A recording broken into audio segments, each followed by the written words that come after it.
Shalom Aleichem. Shalom Lekulam. Today we are going to study tutorial 3 of the Eliezer program by the yeshiva called BOTSINA KADISHA in Jerusalem. We are going to study the nature of man, which is in tutorial 3 of the program. What is the nature of man? That is the first question. Man has 2 bodies. Man is made up of a physical body and a spiritual body. Man is a mass of flesh and a soul coupled together to function as an entity. What this is telling us is that man is one, but that one man has 2 things coupled together, the body and the soul. The spiritual side and the physical side, they are coupled together as one entity. It's not 2 people in one that makes one person. Man is a couple of body and a soul. Now, what are the characteristics of the physical body? The physical body is not the real man. You can see. The physical body, me and you can see, is not actually the real man. That's what Kabbalah is telling us.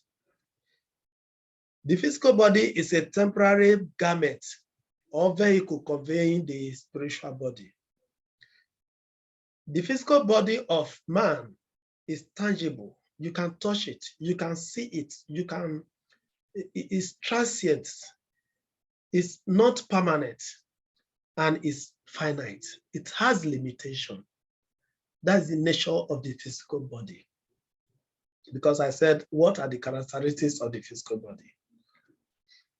The physical body is flesh taken by Hashem from the clay of the earth. What is the source of the physical body? It's flesh taken by Hashem from the earth. In Hebrew, we call the physical body guf. We call the physical body guf. Welcome, Brother Joshua. Hey, Rabbi, shalom. Shalom, good to see you again. Thank you, my Rabbi. Baruch Hashem. Shabbat. Shabbat. So we are talking about the nature of man. And we have seen that man is made up of 2 bodies.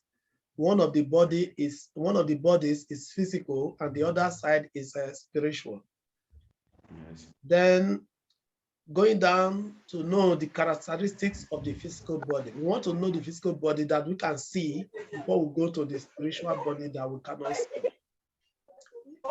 The characteristics of man is that man, the physical body of man is not the real man. It's just a garment. It's a temporary garment or a vehicle conveying the spiritual body. The physical body of man is tangible. You can touch it, you can see it, and it is destined to live temporarily. It's not destined to live forever, and it is finite. That is, it has limit. The physical body is flesh taken by Hashem from the clay of the earth. The Hebrew name for the physical body, that is as far as this lesson is concerned, is called guf. Guf. G-U-F. Yes. The guf is a mass of flesh, bones, muscles, skin, blood, nerves, and so on. The guf without a soul is a corpse. Once you see a body lying down without a soul, it's a corpse. So that is when some people will even run away from the person. When they see the person without a soul, they'll be scared, you know? Yes. So that is it. The guf needs a soul to become active. That is, the physical body needs a soul to become active, to become useful. The flesh is destined to return. Where will the flesh go after death? Is destined to return to the earth from where it is taken. Later, we are still going to know where the soul will go after the expiration of their union. Now, the next question, having studied the characteristics of the physical body as a temporary and tangible thing, what are the characteristics of the spiritual body of man? If the physical body has characteristics, then the soul should also have characteristics. That is features, things you can know that with this is soul. Man is not just a physical being.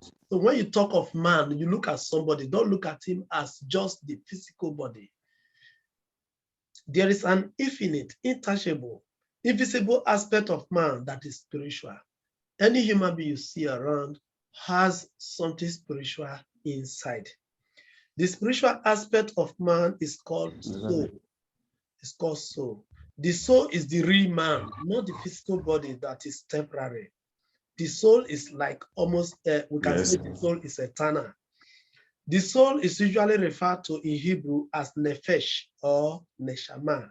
So when you are reading books, you hear the word, or people say the word nefesh, they are referring to the soul. You hear the word neshama, they are referring to the soul. It is hewed from the divine. Where did the soul come from? Hashem hewed it from the divine.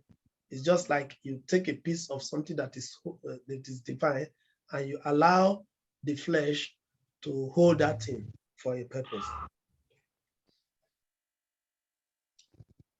The soul consists of various levels, such as nefesh, ruach, and neshama. These are the first three levels of the soul: nefesh, ruach, and neshama. Beside that, there are higher levels too. The higher levels of spirituality of the soul, the chaya and yechida. These are the highest level of the soul. The soul is like, umbilical cord of a child. When a child is born, there's a bond between the child and the parents or the mother. That bond can only be severe after cutting the umbilical cord, which is the navel.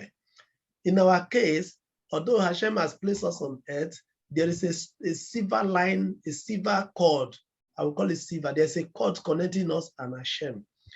At the Hashem side of the cord is where we have a Yechidah.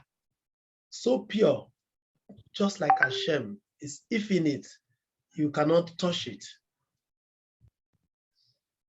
Then lower than that, you will see the Chaya, before we now come down to the level of the other levels of the soul. All things being equal, the soul is destined to go back to its source from which it came. The soul is from divine. So when somebody dies, don't mention hellfire. It's supposed to go back to its original source, the divine. That is what Jews believe. Jews don't carry upon their heads the theory of heaven and hellfire. Just as the body goes back to the earth, the soul travels to its source. What is it that is inside the physical body of man? This is another question. What is it that is inside the physical body of man? According to the Jewish tradition, the physical body of man is not empty. It's not just like a balloon filled with water or with blood. It comprises the following and their functions. Throughout our studies in Judaism, we have been hearing of 248 organs and 365 sinews. So if there are 248 organs, the organs cannot exist on their own independently. They must have something, vessels that are feeding them with nutrients. When you breathe in your air, how does the air get to the organs? When you eat, how does the nutrient get to the organs? It is through the vessels, which we also call sinews. Actually, those vessels and nerves are there are 365 of them. in the physical body. The organs are 248, while the vessels, which is sinus, are 365 sinus. The purpose of nerves or sinus is to interconnect the organs. So when you say 365, what are the 365 things doing? Is to connect all the organs together so that the organs will be functioning.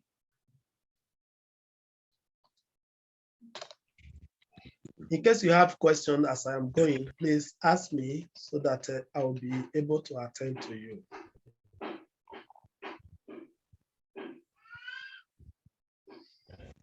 Okay. So according to Jewish tradition, the physical body of man is not empty. It comprises the following and their functions: 248 physical organs, then 365 physical sinus. The purpose of nerves or sinus is to interconnect the organs. It is the duty of the nerves, sinus, to bring blood, food, signals to the organs. So if anything is happening in your body, how are the organs involved? What will make your eyes blink? There are some nerves connected to your eyes. That is why your eyes will blink so that dust will not enter. That's the nervous side. The sum of 248 and 365 equals 613, corresponding to the 613 Mitzvot, God's law in the Torah. You see, everything is designed by the Almighty with divine wisdom. Now we have a total of 613 members in the physical body. And the Mitzvot Hashem gave us in the Torah are also 613 Mitzvot. Now let's go on. What is the content of the soul? We've just discussed the physical body as something that is holding 248 organs and 365 sinus. Let's go to the soul, whether we can see something like that. What is the content of the soul? The pattern of the soul within man was not hidden from the Jewish sages.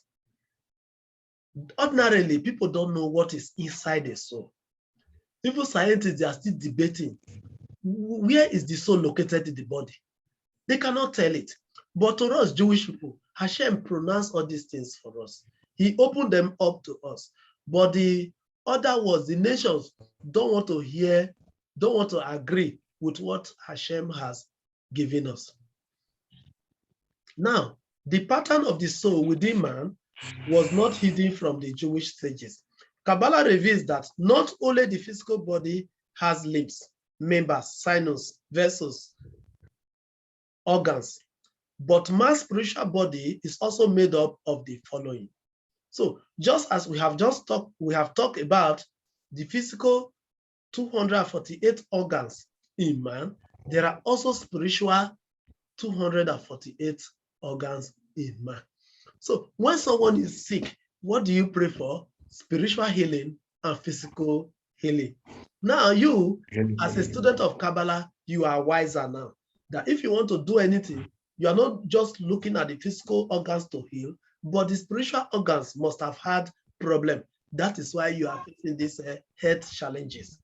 So when you want to talk to Hashem, you talk to Hashem about your spiritual organs and sinus and the physical organs and sinus. 248 spiritual organs that are interconnected by 365 spiritual sinus in the soul. The sum of man's spiritual members is likewise 613. So in the physical body, you have 613, and in the spiritual body, you also have 613. 613. Good. Then there is another question. Why can't a corpse with its complete 613 members sense anything? The man that is lying down in the mortuary today still has all the 613 members complete. None of them has been removed, or not. It is not because one is removed, that's why he's dead. But he's lying down. If you pinch the man, he's not going to sense it. Why is this so? It is the coupling of the soul and the body that gives birth to the 5 organs. So when the soul is coupled to the body, when they are united like this, when they are coupled together, or kind of like this, when they are coupled together, the sense organs will work. But the moment they are separated, eyes cannot work, mouth cannot work, nose cannot work, your ears cannot work, your liver cannot work, nothing will work. Even the heart will not work. So that is what the Kabbalists are telling us. The nostrils, tongue, eyes, ears, and skin function better when the person lives in the Torah. One who wants to build spirituality has to be strict with the use of the sensory organs of sight, taste, speech, hearing, feeling, and smelling. So this is another aspect of the lesson. Your soul and body are coupled together so that your sensory organs will work. We have 5 sensory organs so that they will work. Now that they are working, it is through them sin will also come to you. It is through them you are going to offend Hashem. So we have to be meticulous in the use. An instance is given about smelling. By staying away from unpleasant smell as much as possible, we are being cautioned. Bad smell dispels good angels that are around a person. Ordinarily, when we come across a friend that is smelly, what do? We become very uncomfortable. We would like to cut short the discussion so that he will go quickly. Or if he has odor in his mouth, you wouldn't like to stay with the person. Even if you are dating somebody, a girl or a guy, and the guy or the babe come with foul odor, foul, you would like to waste some time. You can try to dismiss. Only the odor can break the relationship. If the odor comes, it will break the relationship. How much more of angels? Angels don't tolerate where there is odor. Even when you are going to your synagogue on Shabbat, and if there is a heap of refuse in the place, you bypass that place where there is heap of refuse, because that is the den of evil spirits. In your house, make sure there is no odor. In your body, make sure there is no odor. If you see a person with body odor, it means he has a lot of tikkun to make. Yes.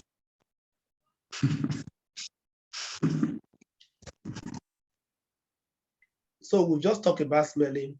One should ensure that there is no stinking smell within his body, his rooms, his premises. Angels don't stay in a place with offensive smell. This is Kabbalah. Kabbalah is not telling us the background which angels can operate in your home or in your life. Taste. Eat kosher. That is as for taste. Non-kosher food is not good for the soul of a Jew. When you see Jews not taking food that is not kosher, it's because of the soul, not because of the body. Because of the soul. Exactly. The soul of the Jew is calibrated such that food that is not clean will not be able to help him to elevate. The only thing he can elevate is food that is kosher. So that is why we avoid non-kosher food. It's not because you are trying to please anyone, you are trying to please Hashem. Your soul does not take it. That's what the tradition of the Kabbalah is telling us. Eat not for the sake of the body, but for spiritual purpose. We have said this many times in previous lessons. If you are eating for spiritual purpose. Eat the quantity of food that is just enough for you to live and do Mitzvot.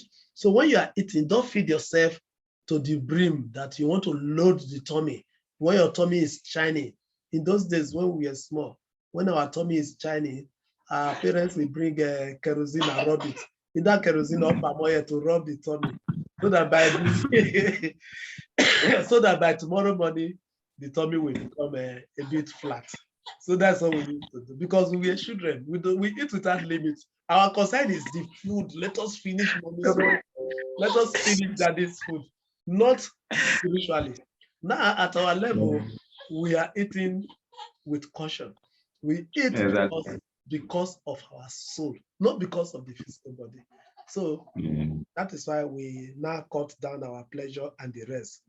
So we eat because we need some energy to do Mitzvot. That is the reason. The lesser you eat, the better. There's an American slogan which says, the fatter you are, the quicker you die. It's an American slogan. The fatter you are, the quicker you die. So even though you are fat, still control it. Shalom. Shalom. Then let's go to speech. We are still talking about the organs. We just mentioned smelling, that is the nostrils. Then taste, which is the tongue. Then speech. Practice silence. To practice silence is very rewarding. Don't speak ill of yourself or others or your, okay, we are running out of time. We are running out of time, but we can still complete the lesson. By the next one, we give room for questions. So don't speak bad about yourself or about others. Sometimes your friend might meet you on the way. Ben, how are you? Say better past dead. This one better past dead. Say yes, so now die person do. The government, you complain about government, complain about yourself, complain about family, complain. There are people who are used to that. Every time they must complain. If they don't complain, they won't be comfortable. You should lift yourself out of that. If you are working with 100 people, even when the salary is not good, don't let it come out of your mouth. Allow other people to complain. Just keep your mouth shut until Hashem will give you your own. So that is the essence of speech. Don't complain to yourself or to others. Don't speak excessively. Don't denigrate and talk disparaging about anyone. One who is involved in Lashon Hara is considered as a rebel and an idiot. See the two terms the Torah Kabbalah is using. If you are involved in Lashon Hara, you are a rebel, number one, and you are also an idiot. Because you are a killer, you are a murderer. That's what you do. So this is about a bad speech. What of sight? Guide your eyes. Avoid looking at naked people, men or women. A man should refrain from gazing at the hair, hand, thighs, arm, and legs of women. Looking at people who are not modestly dressed blemishes your own soul. Can you imagine? It's your own soul you are blemishing when you look at them. I know my brother is in Brazil. Brazil is the center of, I would call it westernization to some extent. People go about anywhere, they can wear naked everywhere, you know. So in Ghana, the same thing. In Aviva, which country are you from? Uganda? So it's everywhere. It's everywhere. So the more you yes, look, Uganda. Good. In Uganda, you see people who try to almost strip themselves 100% naked. Go to Facebook. If you want to have many likes today, you go nude. Everybody will like you on Facebook. You get 1,000 likes on Facebook because you are naked. But anyone who is not naked, nobody will give you the like. On birthday, you will see people who answer Jewish name on their birthday. They expose their labs, shoulder, the chest to attract men. We call those ones trap. It's trap, we call them. So don't look at them, turn away from them because it blemishes your soul. A Jew is not permitted to stare at idols. They are like idols. Then anytime you see idol too, don't gaze at an idol. It could be the idol of a Catholic deity, like their Jesus, their Mary, and the rest. Once you see it, don't just turn your face. Don't examine it with your eyes because of your soul, not because of any other thing. Hearing. Don't permit your ears to listen to lies. Don't listen to Lashon Hara, to denigrate and speak disparagingly about one or more persons. Whether a story is true or not, don't listen to it when it relegates the image of a person, family, or group. Here in Nigeria, where we have an issue of tribalism, sometimes you just see somebody talking bad about another tribe. That is Lashon Hara. Sometimes you talk bad about yourself. It could be true, but that is Lashon Hara. So the most important lesson is to keep your mouth shut and don't allow your ears to hear those things, because the more you accommodate them, the more you damage your soul. Feeling. Don't make body contact with people of opposite sex except your own spouse.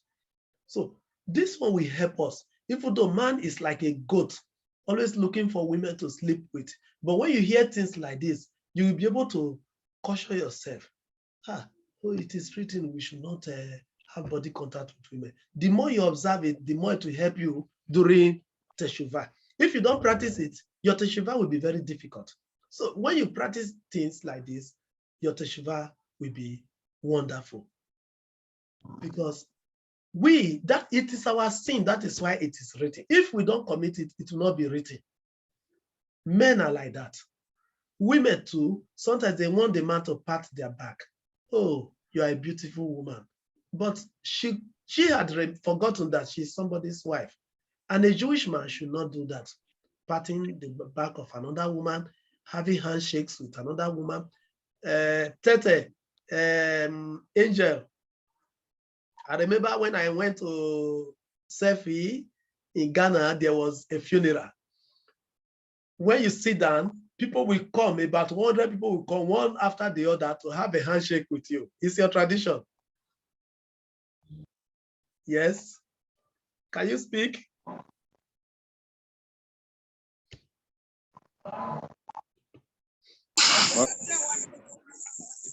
Yes, it's true. It's true. Wonderful. So it's their tradition. Yeah. So you see, my brother Joshua, I was very uncomfortable. I could not hold myself that day. Where I have not shake, I don't think I have had handshakes with 3 women per day in my life since I joined Judaism. But that day, you will see 100 women having handshake with you. Another will have handshake with you. That is, they are trying to appreciate your coming to the event. Men, women, they will come and have handshake with you. You know, it is an abomination. Although because of certain factors and it's but it's an abomination to have a handshake with a woman that is not your wife, or a man that is not your husband. Everyone who witnessed such thing among the holy people of the opposite gender, everyone who witnessed such thing is obligated to scream abomination. If I visit you, Angel, tomorrow in Ghana, out of excitement, your wife comes to hug me, you should shout abomination. It can happen out of excitement. It's not always happening because the person is corrupt or wants to do it. It could be out of excitement. But that notwithstanding, you must shout abomination. Okay. So I'm learning something wonderful here. Yes. So we are time. And I would like to do the other part in the other session. So let's use this few minutes to ask questions. We have only 3 minutes. Do you have any question or wanted to contribute? I'm listening. Rose. Yes. I have a question. Okay, go on. Rose, let's take it for instance. Okay. Hello, shalom. Yeah, shalom. I would like to know whether it is bad or it is evil when you are in a group working and 3 people are standing against the manager or the supervisor, and you try to alert, you are not part of the gang, but you are trying to alert the supervisor that there's a conspiracy against him. Is it good or not good? Because you hear people having evil conspiracy against the manager, and you feel like to tell the manager, but because you are also not obliged to be listening to Lashon Hara or to speak about other things, is it good to tell the manager or not? That's a good question. But you are the one working there. You have to weigh the whole thing.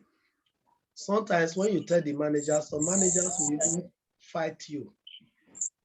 Because by the time they will call a meeting, some people can conspire against you that you are saying words of your own, that they were not really. So what you do, you should like to, you should try and see your relationship with the manager. Is he cordial? Is the manager close to you? Is he of help to you before you go and make such a statement? Otherwise, the same people, I've worked for many years. I know the behaviors of workers. They themselves can also work against you. lie against you and make sure they remove you from office. So be very careful. You cannot just say because they conspire against this man, you must always report. It's not compulsory that you must always report. The most important thing that is good for your soul is to be quiet. Close your lips. That's your food. Not reporting what these people are saying is this, what these people are saying is this. If you continue to report, there's something called vomiting. The system is going to vomit you. Even if you are a member of a synagogue and you talk too much, the synagogue vomits you. If you're a member of a group and you talk too much, you attract